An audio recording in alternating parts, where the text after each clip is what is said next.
అలా నేను మిస్ నరేంద్ర మోడీ గారిది ఏ కులం, రేవంత్ రెడ్డి గారిది ఏ కులం, దీని మీద ఇప్పుడు పెద్ద చర్చ జరుగుతుంది.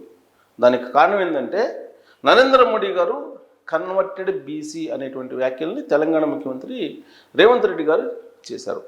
ఆ రోజు నుంచి బీజేపీ వాళ్ళు రాహుల్ గాంధీ యొక్క కులం, అలాగే రేవంత్ రెడ్డి గారి యొక్క కులం ఏంటి అనే దాని మీద రకరకాల కామెంట్లు చేస్తున్నారు. తాజాగా బూరా నర్సయ్య గౌడ్ గారు ఎంపీ, బీజేపీలో కీలకమైనటువంటి లీడర్, ఆయన ఏం చెప్తున్నారంటే, ఆయన మాజీ ఎంపీ, ఆయన ఏం చెప్తున్నారని అంటే వాస్తవంగా రేవంత్ రెడ్డి గారు కూడా కన్వర్టెడ్ బీసీగా మారేటువంటి అవకాశం ఉంది భవిష్యత్తులో అనేటువంటి విషయాన్ని చెప్తున్నారు. ఎలా మారగలరు అనేటువంటి ఒక ప్రశ్న వెంటనే ఉత్పన్నమవుతుంది. దానికి పరిష్కారం కూడా చెప్పారు, దానికి సాధ్యాసాధ్యాలను కూడా చెప్పారు బూరా నర్సయ్య గౌడ్ గారు తాజాగా. ఏంటంటే రెడ్డిని గాండ్ల అనేటువంటిది ఒకటి చేర్చుకుంటే కనుక, గాండ్ల అనేది ఒక కులం అని చెప్తున్నారు ఆయన, ఒక సామాజిక వర్గం. సహజంగా కొన్ని చోట్ల రెడ్లని గాండ్ల అని చెప్పి అంటూ ఉంటారు. కాబట్టి రాబోయేటువంటి రోజుల్లో రెడ్డిని కాస్త గాండ్లాని మార్చుకొని ఆయన కూడా బీసీగా మార్చుకునేటువంటి అవకాశం ఉంది, తాను కూడా బీసీ అని చెప్పి చెప్పుకునేటువంటి అవకాశం ఉంది అనేటువంటి విషయాన్ని ఆయన చెప్తూ ఉన్నారు. ఇక నరేంద్ర మోడీ గారు యాక్చువల్గా నరేంద్ర మోడీ గారు కూడా అది బీసీగా కన్వర్ట్ అయినటువంటి అంశం కాదు అని చెప్తున్నారు. కానీ అక్కడ కొన్ని ఉపకులాలు ఉంటాయి. ఆయా రాష్ట్రాల్లో ఉన్నటువంటి ఆర్థిక పరిస్థితుల దృష్ట్యా, సామాజిక పరిస్థితుల దృష్ట్యా కొన్ని కులాలను బీసీలో చేరుస్తూ ఉంటారు, కొన్ని కులాలను ఎస్సీలో చేరుస్తూ ఉంటారు, మరికొన్ని కులాలను ఓసీ నుంచి బీసీలుగా చేరుస్తూ ఉంటారు. ఇవన్నీ కూడా రెగ్యులర్గా జరిగేటువంటి ప్రాసెస్. అది రిజర్వేషన్ కోసమా, లేదా ఓట్ బ్యాంక్ కోసమా, లేదంటే ఇతరతర కారణాలు ఏదైనా సరే. ఇంకోటి ఆయన చెప్పినటువంటి మరొక క్యాస్ట్ ఏంటంటే తుని అని ఇంకొక క్యాస్ట్ ఉంది అని చెప్పి అంటున్నారు. తుని సంథింగ్. దానికి సంబంధించి నరేంద్ర మోడీ గారు అప్పట్లో అక్కడ గుజరాత్లో ఉన్నటువంటి రాజకీయ, సామాజిక, ఆర్థిక పరిస్థితుల దృష్ట్యా బీసీలుగా మార్చారు. ఆటోమేటిక్గా ఆయన బీసీల జాబితాలోకి వచ్చారు. ఆయన కావాలని పర్సనల్గా, వ్యక్తిగతంగా బీసీ కులంలోకి ఆయన నమోదు చేసుకోలేదు అనేటువంటి విషయాన్ని బూరా నర్సయ్య గౌడ్ గారు చెప్తున్నారు. అంటే కొన్ని పరిస్థితుల దృష్ట్యా ఇప్పుడు మనం కూడా చూస్తున్నాం. ఇప్పుడు రకరకాల డిమాండ్లు వస్తున్నాయి. ఇప్పుడు రజకుల్ని బీసీల కింద చేర్చాలి అనేటువంటిది ఒక డిమాండ్ ఉంది మనకి తెలుగు రాష్ట్రాల్లోనే. అలాగే లంబాడాలు, ఎస్టీలు, ఆ ఇష్యూ ఒకటి నడుస్తుంది. ఇట్లా రకరకాల డిమాండ్స్ ఉన్నాయి మన రాష్ట్రంలోనే. కొన్ని కులాలని ఎస్టీల కింద చేర్చాలని, కొన్ని కులాలని బీసీల కింద చేర్చాలని, ఇలా రకరకాలుగా డిమాండ్స్ ఉన్నాయి. ఇప్పుడు కాపు ఉంది, కాపు రిజర్వేషన్కి సంబంధించి బలిజలకు బీసీ ఉంది, కాపులకు లేదు. కానీ కొన్ని ప్రాంతాల్లో కాపులకు బీసీలుగా కూడా ఉన్నారు, సెట్టి బలిజ బీసీ. ఇలా రకరకాలుగా ఉన్నటువంటి పరిస్థితులు. ఇప్పుడు వెలమ ఉంది, కొప్పుల వెలమ, ఇలాంటి కొప్పుల వెలమ బీసీ కిందకు వస్తారు. వెలమ అనగానే వెలమ ధరలు ఓసీలే అనుకుంటారు. అలా కాదు.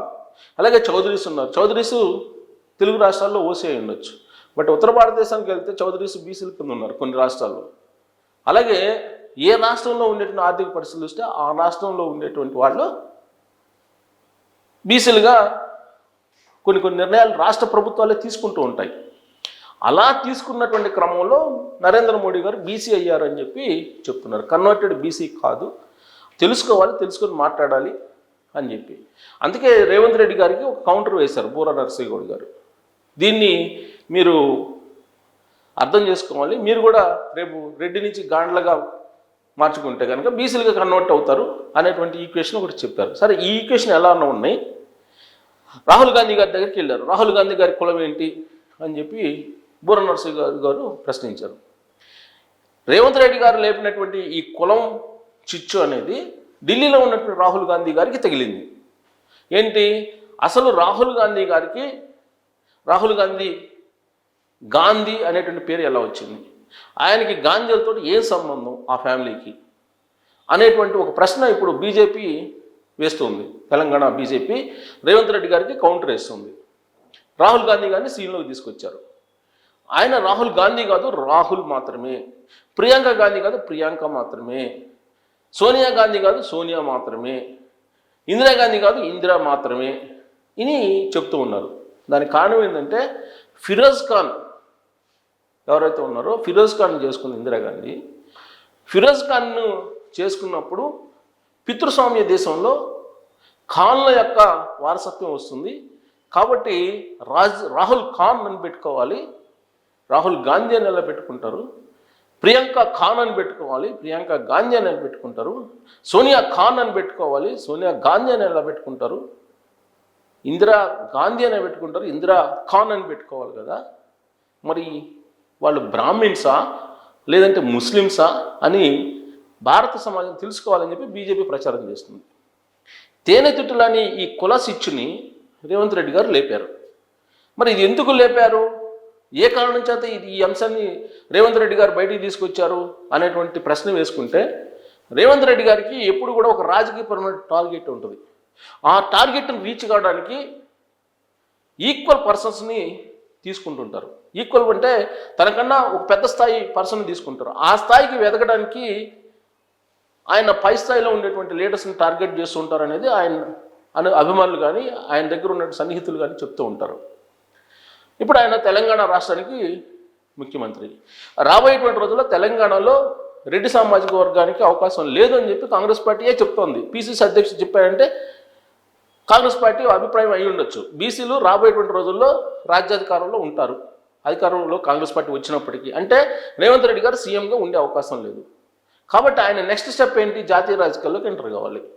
జాతీయ రాజకీయాల్లోకి ఎంటర్ కావాలంటే ఆ స్థాయిలో ఉండేటువంటి వాళ్ళని టార్గెట్ చేయాలి, అంటే హై ఎండ్లో ఉండేటువంటి వాళ్ళని. ఇది ఆయన ఎంపీటీసీ జడ్పీటీసీగా ఉన్నప్పటి నుంచి ఆయన వేస్తున్నటువంటి ఎత్తుగడల్లో భాగం అనేది ఆయన గురించి తెలిసినటువంటి వాళ్ళు చెప్పేటువంటి మాట.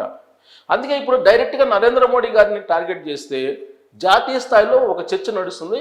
ఈ చర్చ రేవంత్ రెడ్డి గారికి కేంద్ర బిందువు చుట్టూ రేవంత్ రెడ్డి గారు కేంద్ర బిందువు అవుతారు. అప్పుడు ఆయన ఎలివేషన్ పెరుగుతుంది అనేటువంటి అభిప్రాయం జనరల్గా ఆయనకు ఉంటుందని చెప్పి ఆయన అభిమానులు, ఆయన ఫాలోయర్స్ భావిస్తూ ఉంటారు. అందుకే రాహుల్ గాంధీ గారి ఖాన్లు వ్యవహారం ఇప్పుడు రావడానికి కారణం ఏంటంటే నరేంద్ర మోడీ గారిని, ఆయన కులాన్ని ఆయన మాట్లాడటం కన్వర్టెడ్ బీసీ అని. జనరల్గా కన్వర్టెడ్ క్రిస్టియన్స్ ఉంటారు కానీ కన్వర్టెడ్ బీసీ అనేది లేదు, లేదా కన్వర్టెడ్ ముస్లిమ్స్ ఉంటారు కానీ కన్వర్టెడ్ కులాలకు సంబంధించి లేదు. మరి కుల ప్రస్తావన తీసుకొచ్చారు, అది కూడా నరేంద్ర మోడీ గారి యొక్క కుల ప్రస్తావన. కేజ్రీవాల్ నరేంద్ర మోడీ గారి యొక్క ఎడ్యుకేషన్ సర్టిఫికేట్ల గురించి మాట్లాడితేనే ఆయన మీద రాజద్రోహం కేసు పెట్టి లోపలేశారు. మరి తెలంగాణ ముఖ్యమంత్రి రేవంత్ రెడ్డి గారు నరేంద్ర మోడీ గారి యొక్క కులాన్ని గురించి ప్రస్తావించారు.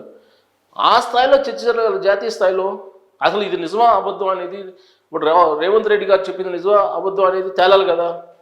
ఆ దిశగా చర్చ జరగాలనేది రేవంత్ రెడ్డి గారు కూడా కోరుకుంటారు, ఎందుకంటే ఆయన టార్గెట్ వేరే ఉంది కాబట్టి.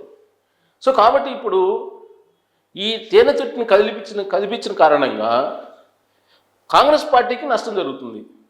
ఎందుకు, ఇప్పటి వరకు కూడా భారత సమాజంలో గాంధీ ఫ్యామిలీ వారసులు అనుకుంటున్నారు వీళ్ళందరినీ.